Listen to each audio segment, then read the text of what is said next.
Assalamualaikum warahmatullahi wabarakatuh. Sahabat beriman, sahabat Caki dan Bara. Karena nafsu dan tergoda kecantikan ibu kandungnya sendiri, Namrudz memilih menikahinya. Nauzubillah min dalik, ya. Dan inilah kisah lengkap dari Namrudz. Namrudz adalah seorang raja yang menikahi ibu kandungnya sendiri.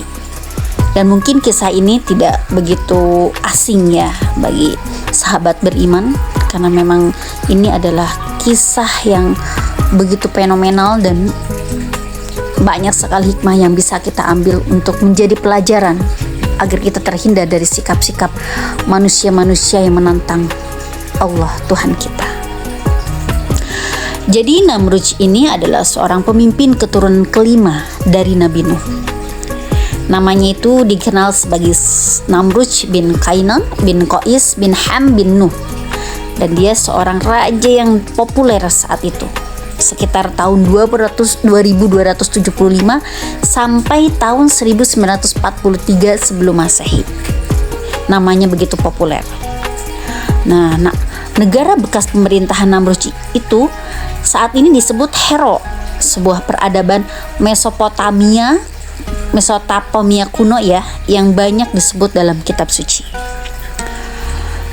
Jadi ayah Namrudz adalah cucu Nabi Nuh, sedangkan ibunya adalah Semiramis, di mana ibunya pada usia remaja telah menikah dengan ayahnya. Nah, pada saat itu, sehari setelah berhubungan intim dengan Semiramis, ayah dari Namrudz ini meninggal dunia. Dan karena hal itu juga, ketika Namrudz lahir, tidak ada sosok ayah di sampingnya. Ibu Namrudz ini adalah seorang wanita yang sangat cantik, bijaksana, dan terkenal pada saat itu. Nah, setelah Namrudz lahir, konon dia tidak pernah disentuh oleh manusia dan dianggap sebagai anak yang suci. Sehingga hal ini telah menambah keyakinan Namrudz bahwa ia adalah anak Tuhan Raja. Makin pedeklah dia dengan kondisi seperti itu.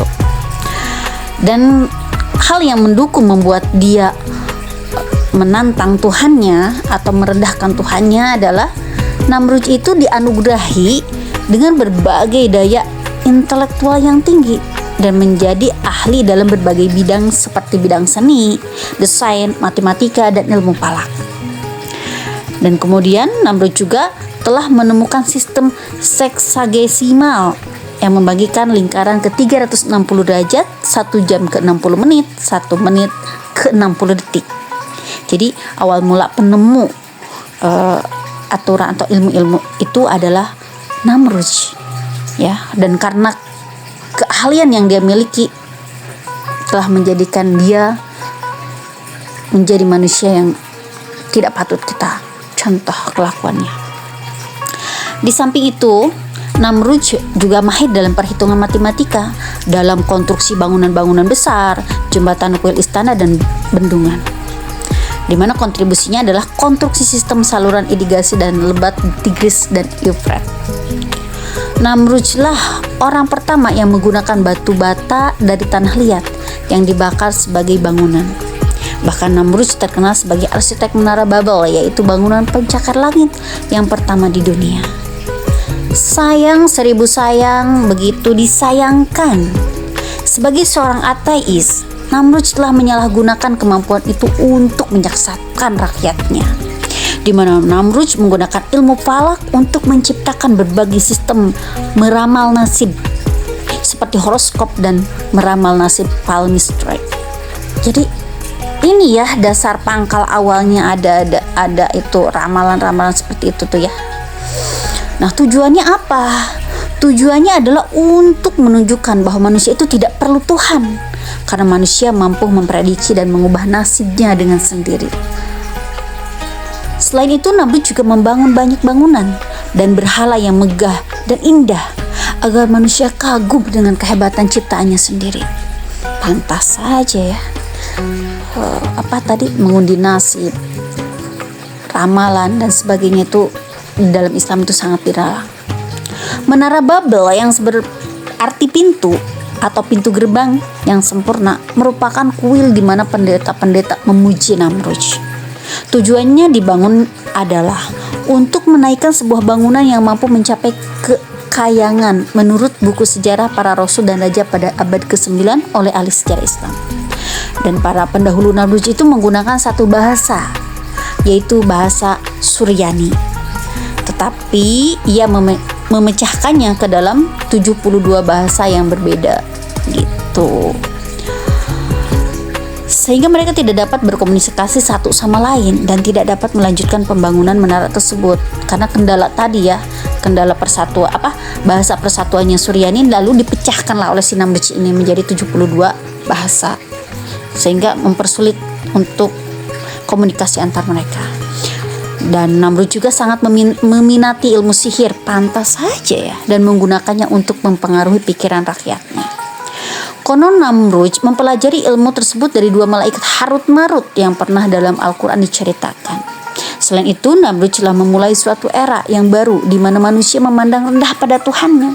Rakyat Namrud tidak dianjurkan untuk melakukan kebaikan demi Tuhan, karena baginya Tuhan yang gaib adalah lemah. Astagfirullahaladzim. Karena itu, orang-orang di bawah pemerintahan Namrud bisa mengikuti nafsu manusia seperti berpesta, seks bebas, dan segala kemungkaran yang lain. Karena itulah Namrud diberi gelar Bagus atau Dewa Anggur karena ia mabuk dunia. Namrud juga mengklaim dirinya Tuhan karena sebagai seorang manusia dia telah merasa lebih tahu tentang kelemahan manusia lain dibandingkan Tuhan yang jauh terpisah dari makhluknya sendiri.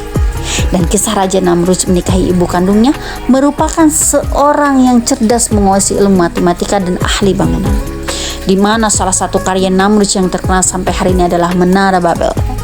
Disebutkan dalam sejarah bahwa Semiramis menikahi Kuis, cucu Nabi Nuh, di mana saat itu ia masih remaja dan wajahnya saat itu masih cantik dan sangat pintar.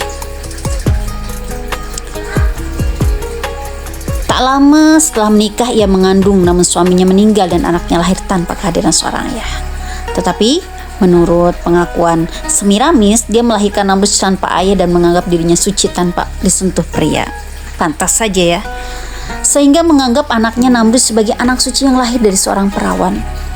Setelah Namrud menginjak usia dewasa, Semiramis sering cemburu ketika gadis-gadis mendekati anaknya. Hingga pada suatu ketika, dia menikah dengan anak kandungnya sendiri. Kisah ini kemudian menjadi menarik. Namrud yang dianggap sebagai Tuhan disalibkan dengan domba yang ditempatkan dalam sebuah gua 3 hari. Kemudian batu yang menutupi terguling dan pintu masuk gua tampak terbuka. Dikatakan bahwa jasad Namrud telah menghilang dari peradaban. Orang-orang yang mulai mengagungkan namanya menjadi Osiris, Isis, dan Horus sebagai bentuk dewa yang disembah dan dipuja pengikutnya. Orang-orang Babilonia kemudian mengadakan upacara musim semi untuk memperingati kematian dan kebangkitan setelah 3 hari kepergian Namrud. Mereka menawarkan roti bertuliskan lambang salib, sekaligus istrinya menyebarkan ajaran bahwa roh Namrud tetap hidup selamanya. Nah itulah sahabat beriman semua, kisah Namrud yang menikahi ibu kandungnya sendiri dan menganggap dirinya adalah Tuhan, namun hidupnya harus berakhir di dalam batu gua. Ketika kecerdasan, ketika kemampuan yang Allah berikan tidak dibarengi dengan ilmu, tidak dibarengi dengan akhlak, tidak dikenalkan dengan Tuhannya, maka inilah yang akan terjadi.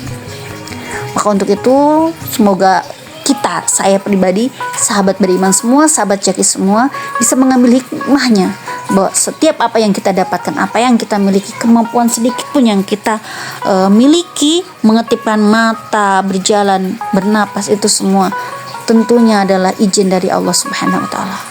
Sampai jumpa, terima kasih. Wallahu a'lam bishawab. Wassalamualaikum warahmatullahi wabarakatuh.